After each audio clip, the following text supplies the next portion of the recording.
Taasisi ya GSM Foundation yaendelea kuchangia jitihada za serikali katika uboreshaji wa mazingira ya kujifunzia mashuleni. Katika jitihada zake za kuimarisha utunzaji wa mazingira na kukuza elimu ya uhifadhi wa taka kwa wanafunzi wa shule za msingi, taasisi ya GSM Foundation imetoa msaada wa vifaa vya kuhifadhia taka kwa shule ya msingi Mtoni Kijichi, kata ya Kijichi, wilaya ya Temeke, Dar es Salaam. Vifaa hivyo ni pamoja na usimikaji wa mapipa 12 ya kuhifadhia taka kwa matumizi ya nje ya madarasa, vipipa taka 25 vya ndani ya madarasa, toroli moja la usafirishaji wa taka na kubandika mabango 50 yenye ujumbe wa kimazingira kwenye mazingira ya shule. Mpango huu ni sehemu ya dhamira ya GSM Foundation ya kusaidia utekelezaji wa sera ya taifa ya mazingira ya 2021 ambayo inasisitiza ushiriki wa sekta binafsi katika uhifadhi na utunzaji wa mazingira. Mkuu wa GSM Foundation Bi Faith Gugu ameweza kuzungumza na wanahabari. Kimsingi ni program ambayo tunasaidia shule za msingi hususan kwa ajili ya kutunza mazingira, kwa maana ya kuwapatia vifaa vya kukusanya taka, mapipa kama ambavyo mnaona, mapipa ya taka ya nje ya shule, mapipa ya taka ya madarasani, wheelbarrow kwa ajili ya kukusanya taka, lakini pia this time round tumeamua tuende mbele zaidi. Nadhani ni kutokana na uhitaji wa shule hii mahususi, kama ambavyo mmesikia, ni shule ambayo ni mchanganyiko, kwa Kiingereza ni tofauti, na kama ambavyo mmesikia tumeweza leo kukabidhi wheelchair kwa watoto 4 ambao walikuwa wanahitaji vitu hivyo. Lakini pia pamoja na hayo tumetoa hearing aids ambazo ni vifaa vya kuwezesha watoto wenye matatizo ya kusikia, changamoto ya kusikia samani, ambapo kutokana na taarifa ambayo tulikuwa na mkuu wa shule kulikuwa kuna watoto 10 ambao wana mahitaji hayo. Kwa hiyo tunashukuru Mungu tumeweza kuwagaia vifaa hivyo. Lakini pia tulionelea tuangalie pia watoto wa kike kwa mahitaji yao maalum. Kwa hiyo kama ambavyo mnajua, watoto wengi wamekuwa wakidrop out ama wakikosa kuhudhuria shule, especially watoto wa kike ambao wamefikia umri wa kukua.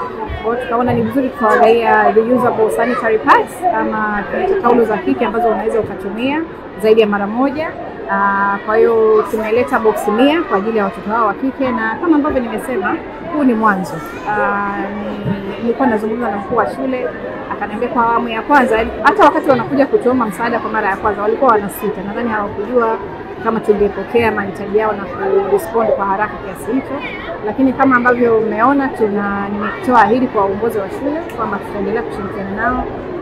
Aidha, mwalimu mkuu msaidizi wa shule ya msingi Mtoni Kijichi naye aliweza kuzungumza jinsi walivyoweza kupokea zawadi hizo na kwao wanaizungumziaje GSM. Kabla hamjatuletea hii misaada, tulikuwa tunapata shida hasa kukusanya uchafu, sehemu ya kuweka vizoleo tulikuwa hatuna, ila kwa sasa hivi tunashukuru Mungu shule iko vizuri, tunakusanya uchafu tunaweka kwenye mapipa, tunashukuru sana. Lakini pia watoto wetu hao wenye ulemavu walikuwa wanapata shida, walikuwa hawana jinsi ya kukaa, jinsi ya kusoma, jinsi ya kuandika kwa sababu hawana uwezo wa kutembea.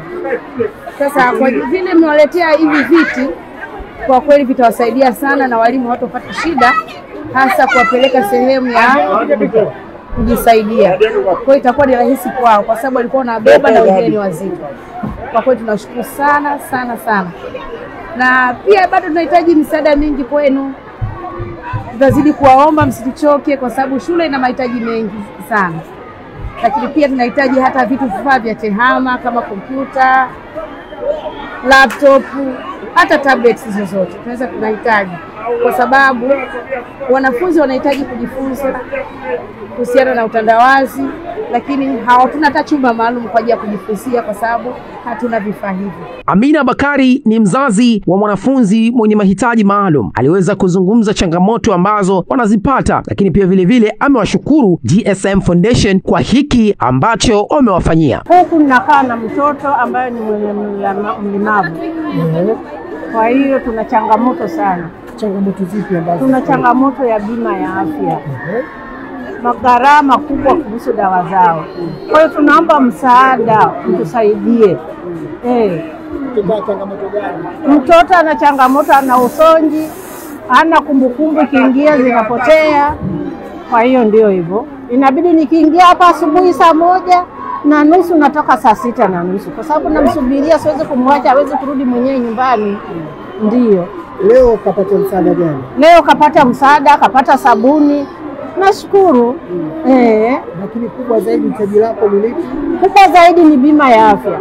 Tunapata changamoto sana. Changamoto ipi unaipata? Changamoto ni kwamba tukienda kutafuta bima, wanatuambia mpaka watoto wawe 100.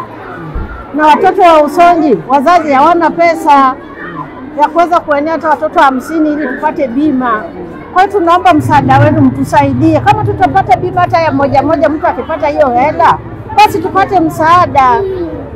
Ndio lengo letu au ndio kilio chetu kikubwa. Karen Mtui ni mwanafunzi wa shule ya msingi ya Mtoni Kijichi, naye aliweza kuzungumza kwa niaba ya wanafunzi. Kwa majina naitwa Karen Mtui, natokea shule ya msingi Mtoni Kijichi, ninasoma darasa la 4A. Kitu ambacho mimi ningependa kiongezeke katika shule yetu, ningependa katika maktaba iweze kuongezeka vitabu mbalimbali ili kila mwanafunzi aweze